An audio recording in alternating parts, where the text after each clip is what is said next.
En cette période de crise sanitaire, les élans de solidarité se multiplient aux quatre coins de la planète. Au Gabon, ce sont les plus hautes autorités qui ont donné le ton et les partenaires n'ont pas tardé à emboîter le pas. Madame, Messieurs, bienvenue à ce complément de l'information axé aujourd'hui sur la contribution de l'Union européenne pour le Gabon durant une vingtaine de minutes. J'en parlerai avec vous, Madame Rosario Bento País. Bienvenue sur ce plateau de Gabon 24. Merci Alors, beaucoup. je rappelle à nos téléspectateurs que vous êtes donc ambassadrice de l'Union européenne au Gabon pour Sao Tomé et Principe et la CEAC, c'est bien cela? Correct. Mais écoutez, oui. Complément d'information, c'est maintenant.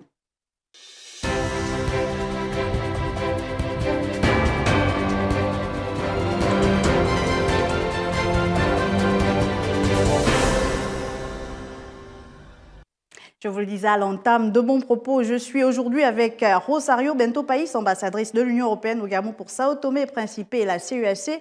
Madame Rosario, d'entrée de jeu, peut-être nous dire quelle a été la riposte globale de l'Union européenne dans cette crise sanitaire? Merci beaucoup. Merci pour l'invitation d'abord. Et deuxièmement, je voudrais en effet aussi vous féliciter pour ce programme qui est très informatif et qui nous donne exactement l'opportunité de pouvoir véhiculer les informations qui ne passent pas toujours facilement, de savoir qu'est-ce que l'Union européenne et les États membres font ici au Gabon et en particulier exactement dans cette approche que l'Union européenne fait dans la lutte contre cette pandémie mondiale, qui est une approche de exactement ce qu'on appelle le Team Europe, donc l'équipe d'Europe, qui inclut l'Union européenne plus les États membres, les institutions aussi de l'Union européenne comme la Banque européenne d'investissement et aussi la Banque européenne de reconstruction et développement. Donc, au niveau global, en effet, l'Union européenne a tout de suite donné son appui, d'abord à la Chine, même si on dit il y a des désinformations, on a vraiment aidé la Chine dès le début. On a aidé évidemment les États européens, deuxièmement, quand exactement le centre du problème est passé en Europe. Et donc, ce qu'on fait au niveau européen, c'est énorme à ce stade et dès le début, et il y a de l'aide et de la solidarité entre tous les 27 États membres. Ici, pour le Gabon, évidemment, on a 4 États membres qui aussi contribuent à cette Team Europe, à cette riposte de l'équipe de l'Europe.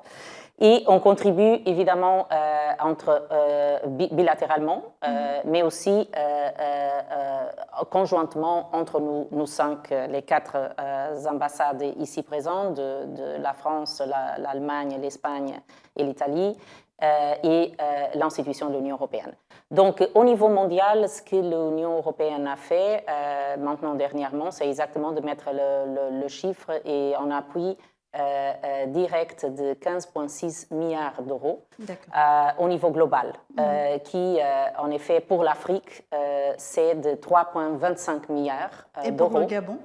Et pour le Gabon, je viendrai. Mais juste pour dire exactement que pour cette pandémie, elle est globale et elle n'a pas de frontières. Comme on a vu, c'est pire que exactement le changement climatique dans le sens qu'elle se répand encore plus vite, à une vitesse encore plus grande. Et donc, on ne peut pas répondre qu'en solidarité et en effet tous ensemble. Et il n'y a pas le temps maintenant de division. Donc, c'est le temps en effet de solidarité et de faire face aussi d'une façon multilatérale à travers le système des Nations Unies et de laisser aussi à l'Organisation mondiale de santé de faire son travail.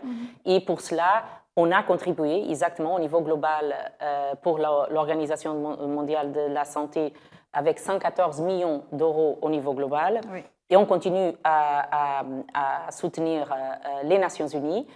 Il faut dire quand même que l'Union européenne et ses États membres contribuent 30% du total de toutes les actions de toutes les Nations Unies au niveau mondial. Et que l'Union européenne est évidemment le plus grand bailleur au monde. On fait 57% avec tous les États membres, 57% de toute l'aide au développement. Donc, tout cela pour dire qu'en effet, quand on aide aussi les pays voisins, les pays d'en Afrique qui ne sont pas le Gabon, c'est aussi important pour le Gabon, évidemment, parce que l'économie d'un pays ne se fait pas dedans seulement ses frontières, d'abord, et deuxièmement, la stabilité de tous les pays voisins et la stabilité de chaque pays, c'est important pour son voisin. Donc, c'est important de faire référence à ça exactement dans cette période, de ne pas se plier sur soi, mais d'être davantage solidaire avec tout le monde et de contribuer à lutter contre cette cause. Alors, on a vu, par exemple, que le continent africain était le dernier, pour rester d'abord au niveau régional, était le dernier à être impacté par la pandémie. Est-ce que l'élan de solidarité de l'Union européenne s'est fait de façon assez rapide, ou bien il y a eu quand même cette petite hésitation du point de vue que l'Afrique n'avait peut-être pas les mêmes besoins que l'Espagne et l'Italie à l'époque? Non, effectivement, il y a un décalage au niveau temporel de quand est-ce que nous a touché fortement en Europe. Oui. Et on a été, comme vous le savez, touché à grande échelle, en particulier évidemment l'Italie, l'Espagne, mais tous les pays en général. Et donc, évidemment, on a dû faire face à un problème interne d'abord, puis on continue évidemment de l'avoir. Il n'est pas encore parti, il sera là pour beaucoup de temps encore, d'après les scientifiques. Mais dès qu'il a commencé en Afrique, on a tout de suite donné une riposte qui était exactement ciblée pour les pays d'abord plus fragiles et vulnérables et qui avaient plus de problèmes. Oui. Et on a fait évidemment tout de suite aussi aider tous nos compatriotes européens qui devraient rentrer aussi dans le pays, donc dans leur pays. Le rapatriement des humanitaires, des gens qui étaient cloués au sol, qui étaient de passage. On a fait ça partout dans le monde, y inclus en Afrique. Mais la réponse n'a pas tardé. Elle doit seulement faire, dès qu'on a pu, d'abord tout de suite, encore en février, on a donné 114 millions d'euros, comme j'ai dit, à l'OMS, à l'Organisation mondiale de la santé, pour pouvoir exactement l'utiliser dans les pays qu'il faisait plus vulnérables. Donc, les plus vulnérables, en Afrique, il y a évidemment beaucoup qui sont dans cette liste. Et donc, c'était à l'OMS aussi de faire cette listage. Mais nous, encore une fois, on est des bailleurs, on donne aussi notre soutien surtout à ceux qui puissent sur le terrain l'appliquer. Et donc, l'OMS, elle est là et elle était là dès le début. Et donc, après, quand nous sommes venus et quand on s'est commencé au Gabon, dans cette approche exactement de l'Union européenne, la France a immédiatement aussi répondu avec 5 millions dans la santé. Nous, on a commencé tout de suite aussi à faire toutes les possibilités de faire un réaménagement de notre soutien au pays. Et donc, on a fait des propositions au gouvernement.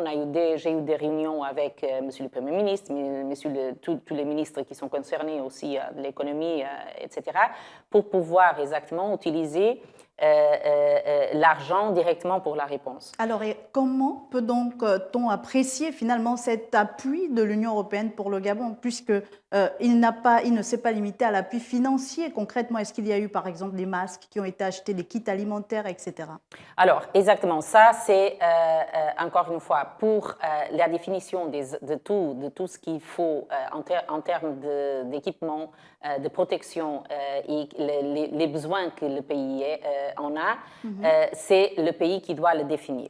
On est encore en train, donc l'argent il est disponible, j'ai eu mes réunions il y a des semaines avec monsieur le Premier ministre et le ministre de l'économie qui en effet pour voir qui est l'ordonnateur national de notre Fonds européen de développement, de soutien que l'Union européenne donne aux pays dans l'Afrique et Caraïbes et Pacifique. Et donc, on s'est accordé pour avoir une facilité technique de 800 000 euros tout de suite disponible pour donner réponse au Covid-19, dont ces 800 000, 300 000 pourraient exactement être pour ces besoins de tout ce qui est la protection pour les gens qui travaillent dans la santé. Et tout cela est en train de se mettre maintenant en marche. Et évidemment, encore une fois, de pair, parce que c'est en effet le gouvernement qui doit dire quels sont ses besoins, parce que c'est de l'argent qu'on donne directement pour soutenir la lutte et la riposte par le gouvernement. D'accord. Après, on a encore 1,4 million d'euros qu'on peut utiliser directement pour la société civile, pour les organisations de la société civile, qui vont des fondations à sociétés aussi aux ONG, donc aux organisations non gouvernementales, qui vont à des organisations religieuses. Et ici, on va travailler davantage avec les gens qui sont déjà sur le terrain du point et qui savent faire de la formation, qui peuvent aller aux gens les plus vulnérables. Donc, on va faire exactement, continuer à travailler avec ceux qui ont travaillé déjà d'avant pour ceux qui ont montré déjà qu'ils ont la capacité de riposte et qui savent comment se tenir dans cette pandémie mondiale. Et on va aussi, pour le restant de l'argent, ouvrir un appel aussi d'offres pour pouvoir exactement donner l'opportunité que ceux qui veulent donner une réponse plutôt aux conséquences socio-économiques de cette crise. Parce qu'il ne faut pas penser seulement maintenant. On aura l'occasion de revenir là-dessus. Est-ce que c'est finalement cette même démarche qu'ont adoptée les pays membres de l'Union européenne que sont la France, l'Allemagne, l'Italie et l'Espagne que vous avez citées? Est-ce qu'il y a eu une sorte de coordination au sein même de l'Union européenne de la contribution à la riposte au niveau du Gabon? Absolument. Ce n'est pas seulement au niveau du Gabon, c'est au niveau global. Donc tout ce que je disais exactement, que ça a été accordé à Bruxelles le 8 avril, c'est une communication qui s'appelle exactement Team Europe, donc l'équipe d'Europe, qui je dis et que j'avais dit exactement que c'est une riposte, c'est une réponse de l'Union européenne avec les États membres et les institutions. Et donc ici au Gabon aussi, on travaille de pair, on discute et on l'approche, et comme j'ai fait référence, la France a immédiatement aussi, dans les cas d'urgence, démobilisé directement 5 millions dans son plan de santé qui était déjà pour seulement le Covid, et l'Allemagne. Et maintenant, quand j'ai fait mon plan aussi de propositions, j'ai discuté avec les États membres. Évidemment, ici, on travaille l'Union européenne qui représente normalement 27 pays. Ici, je représente les 27 pays, mais j'en ai que 4 qui sont présents. Donc, c'est avec eux en particulier que je m'entraîne et je discute. Et comme je couvre aussi Saint-Thomé, avec le Portugal à Saint-Thomé.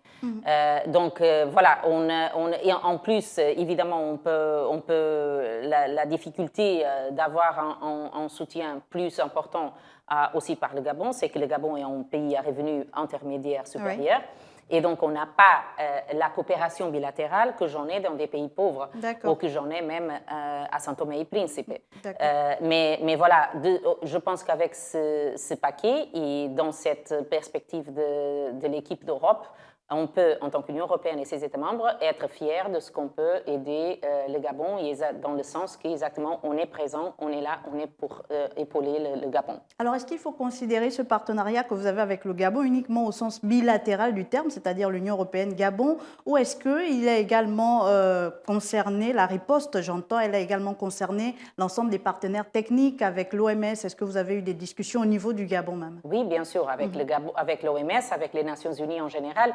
Avec mon collègue, exactement, le coordinateur qui représente exactement le coordinateur national des Nations Unies ici. Exactement. En effet, on échange presque toutes les semaines c'est lui, en effet, maintenant, qui fait la coordination de tous les partenaires internationaux pour la lutte contre le Covid. À quel moment vous comptez intervenir également pour amoindrir finalement, vous en parliez déjà, les chocs de cette crise sanitaire-là sur le social, sur l'économie? Est-ce que vous avez des programmes que vous avez envisagés pour essayer d'éviter ces chocs-là? Oui, absolument. On a en effet un projet on est sorti en novembre et qu'on vient de signer avec GA Gabon, exactement pour sortir 16 000 jeunes, exactement pour faire une sorte d'autonomisation. Autonomisation, ça s'appelle en effet même autonomisation des jeunes au Gabon. Oui, l'objectif est d'atteindre 16 000 jeunes ici au Gabon,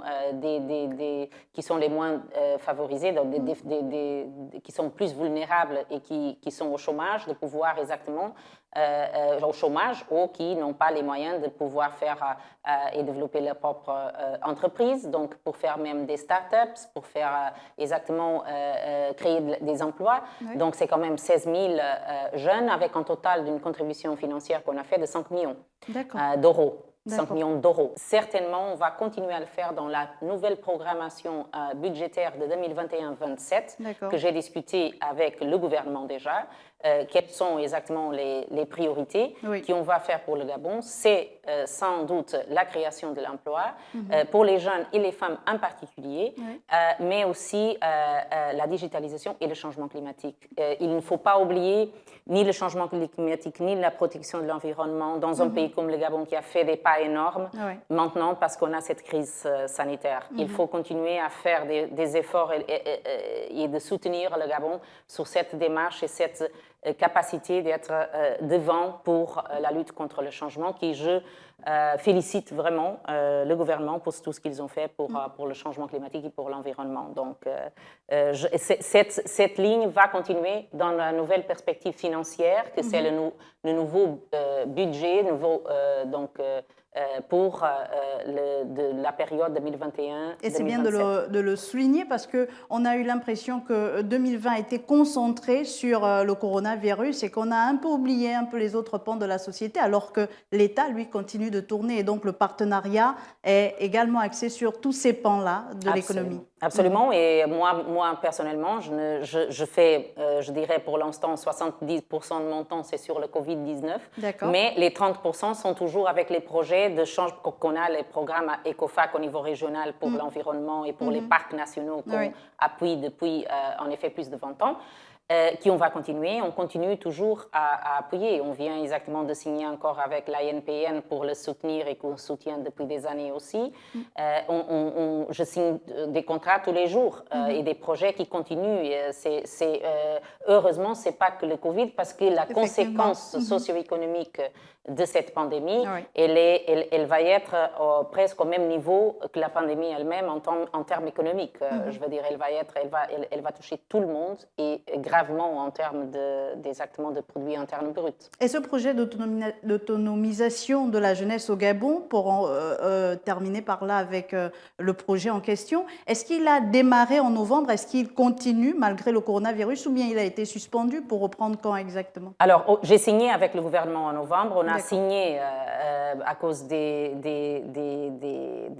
délais administratifs avec GA Gabon seulement maintenant en mars, plus ou moins. C'est évident que c'est difficile de démarrer un projet avec cette situation, mais j'espère bien que, en effet, c'est au moins tout le travail de fond peut se faire maintenant pour pouvoir très rapidement répondre aux objectifs du programme. De toute façon, c'est clair qu'à la fin de ce projet, je pense que c'est de 3 ans, il faut que 16 000 jeunes, et moi je vais le contrôler, les indicateurs, j'ai dit ça exactement à tous les ministres et à GA Gabon, je vais contrôler le chiffre qui correspond à la réalité des gens qui ont été formés et qui ont eu l'opportunité exactement de profiter de ce projet qui est très important pour le Gabon, pour les jeunes du Gabon. C'est très important et on veut continuer à appuyer le Gabon exactement sur la création de l'emploi, que pour moi, c'est en effet un des grands issus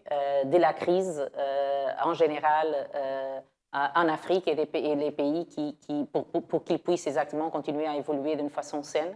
Parce que si les gens sont contents de leur économie, s'ils ont un emploi, s'ils ont la protection de santé et l'éducation, ils n'ont pas besoin d'aller ailleurs. Ils restent chez eux, tout le monde. Personne ne veut aller dans un autre endroit, dans un autre pays, si on est bien dans notre pays. Vous avez parlé d'un appui donc, de l'Union européenne au niveau de l'environnement. On l'a vu avec les programmes tels qu'ECOFAC 6 dans la sous-région Afrique centrale. Il y a également le digital que vous avez cité par rapport à ce programme de soutien à la jeunesse gabonaise, de l'autonomisation de cette jeunesse-là. Mais il y a également des programmes culturels comme ce festival qui était prévu pour le 9 mai, journée de l'Europe, qui malheureusement ne pourra pas se tenir. Absolument, merci d'avoir fait cette rentrée. En effet, demain, je veux dire, le 9 mai, c'est le jour de l'Europe. Et donc, tous les années, on fait une grande fête ici. On fait normalement des événements de diplomatie culturelle. Cette année, pour les raisons qu'on le sait, sanitaires, on ne peut pas faire même pas notre normal et la commémoration la normale commémoration de la de réception à la résidence. Donc cette année, malheureusement, c'est pas maintenant, mais on le fera encore cette année d'une façon ou de l'autre, pas pour le 9 mai, mais on aura l'occasion de fêter quand tout ça est passé. Et on espère bien l'avoir. Et en effet, donc comme on ne peut pas avoir exactement l'assemblage des gens, ce qu'on fait, c'est qu'on va véhiculer dans notre page Facebook et dans donc l'internet de la page de la délégation de l'Union européenne. On peut voir des expositions de photographes. Des photographes gabonais ou européens et gabonais? Un peu de tout. Il y aura un peu de tout. Il y aura des films européens et gabonais aussi entre le 18 mai et 18 juin. D'accord. Il y aura aussi un concert demain à 20h, c'est délégation de l'Union de Cap-Verde qui en a fait organise avec différentes bandes d'Afrique du Sud, que je les ai vues déjà en effet en Afrique du Sud. C'est très intéressant, ils sont très très bien. Ouais. Ça s'appelle Mia Casa, donc si quelqu'un le connaît, ils sont très bien. Il y a d'autres concerts aussi en ligne et il y a aussi des jeux pour des enfants. Donc si vous entrez dans la page Facebook, c'est le plus simple de la délégation. Sinon, par la page normale de la webpage de la délégation, vous allez trouver tout cela et on espère bien pouvoir exactement faire doublement ce qu'on avait l'intention cette année, parce que j'avais exactement vous parlé des États membres. On allait faire tous ensemble cette année. On allait tous parler chacun à sa fois pendant la réception à la résidence de l'Union européenne. On avait une quinzaine et pas seulement une journée. On a dû commencer fin avril avec plein d'activités. Mais voilà, malheureusement, on a été pris par cet événement. Mais l'important, c'est qu'on sort tous ensemble bien de tout cela et qui, en effet, les vies des personnes soient épargnées, évidemment, et que ce virus s'en va d'une fois pour toutes, quoi. Ben alors, quel est l'enjeu de ce 9 mai 2020? Est-ce qu'il a un rapport avec la gestion par l'Union européenne de cette crise sanitaire, finalement? Parce qu'on a quand même vu au niveau de l'Europe des ripostes qui se sont faites. Chaque pays a eu sa riposte et ça a comme fragilisé un peu l'Union. Est-ce que l'Union aurait été mise en danger par rapport à cette crise? Non, je ne pense pas. Je pense qu'il y a beaucoup de désinformation. Il y a beaucoup de choses qui véhiculent malheureusement et qu'on a souffert en Europe. Et même à cause de ça, je souffre presque tous les jours parce qu'on ne peut pas avoir des connexions avec le siège parce qu'on est attaqué par des cyberattaques et des choses comme ça. Il y a beaucoup de tentatives exactement de déstabilisation, malheureusement. Mais je voulais préciser qu'on était là pour les collègues italiens aussi que pour les Espagnols. On a fait pour tous les Européens qui étaient épargnés par le monde, comme j'ai dit, ils étaient répatriés tous par des vols de l'Union européenne. Je peux encore dire qu'on a des vols humanitaires maintenant qui sont payés par l'Union européenne à 75%, qui vont amener, ils sont amenés hier en Centrafrique, au Caire, ils ont amené plein de matériel et on va avoir à Saint-Thomé aussi un vol comme ça la semaine prochaine, où il y a un laboratoire, il n'y a pas à Saint-Thomé un laboratoire, on va l'amener. On va amener puisque 15 les tests médecins. étaient obligés de venir au Gabon. Exactement. Pour ensuite maintenant, ils vont avoir un laboratoire là-bas qui va arriver dans cette vol de l'Union européenne. Non, l'Union européenne était présente pour les États membres dès le début et elle est présente au niveau mondial partout. Et je vous donne juste ici deux exemples exactement des vols humanitaires qui, pour le Saint-Thomé, je vais bien faire la visibilité, mais que pour la République Centrafrique, c'était hier. En effet, je pense que vous avez même passé ça aussi à Gabon 24. Donc voilà, ça pour dire que nous sommes là et c'est très important dans cette période difficile de montrer au monde que l'Union européenne, elle est en effet là quand il faut et on est solidaire et on veut la sécurité des uns, c'est la sécurité des autres et on ne peut pas vaincre ce virus si ce n'est pas tous ensemble. Et l'Union européenne, c'est un partenaire fiable qui n'a jamais tourné le dos à aucun partenaire. Et nous sommes là dans le respect, évidemment, des droits humains, comme toujours, nos valeurs et nos principes. Et ce sera votre mot de fin, Rosario Bento País. Merci beaucoup pour toutes ces explications par rapport à la contribution de l'Union européenne au Gabon, mais pas seulement. Je rappelle donc à nos téléspectateurs que vous êtes l'ambassadrice de l'Union européenne au Gabon pour Sao Tomé et Principe et la CEAC. Donc avec vous, nous sommes revenus sur cette contribution. Il faut le rappeler, sinon le préciser, l'Union européenne qui demeure et reste un partenaire privilégié du Gabon. Nous sommes en période de crise, ne l'oubliez pas. Restez chez vous en cas de sortie non essentielle. Si vous n'avez pas des sorties essentielles à faire, restez chez vous. En cas de sortie, quand même, multipliez les gestes barrières, observez la distanciation sociale, lavez-vous régulièrement les mains avec de l'eau et du savon ou une solution hydroalcoolique. Moi, j'ai été ravie d'être des vôtres avec cette Madame Rosario Bento País pour ce complément de l'information. C'est fini pour aujourd'hui. Je vous dis donc à très vite sur Gabon 24.